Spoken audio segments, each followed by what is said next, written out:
infos du Congo. Je vous invite sur le meilleur blog de Belgique, www.banamikili.skyblog.com.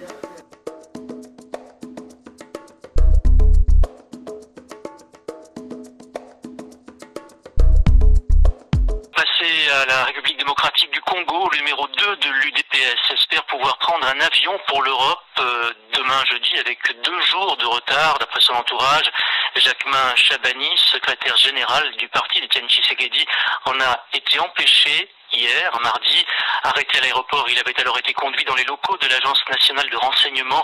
Alors, c'est une détention qui n'a pas duré longtemps, Sarah Tisser, mais qui lui a visiblement laissé des traces. Jacquemain Chabani s'apprêtait à embarquer hier à l'aéroport de Kinshasa, hier soir, cap sur Bruxelles, puis Berlin, quand les services d'immigration l'ont arrêté, puis transféré à l'ANR, l'Agence nationale de renseignement. De sources concordantes, le numéro 2 de l'UDPS a alors été frappé. Selon des responsables du parti, il aurait au préalable été cagoulé et dénudé, et il a fallu l'intervention du patron de l'ANR pour que cessent les mauvais traitements et que Jacquemain Chabani soit relâché en pleine nuit.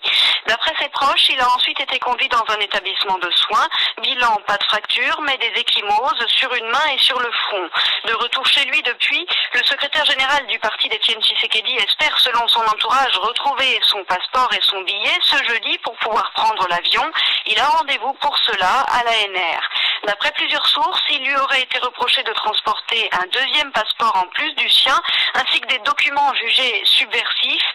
Sous couvert d'anonymat, un responsable de l'UDPS affirme que Jacquemain Chabani n'avait effectivement pas déclaré le passeport qui l'emmenait à une tierce personne installée à Bruxelles et que les documents incriminés consistaient en un rapport sur le récent processus électoral en RDC, illustré de photos de violation des droits de l'homme.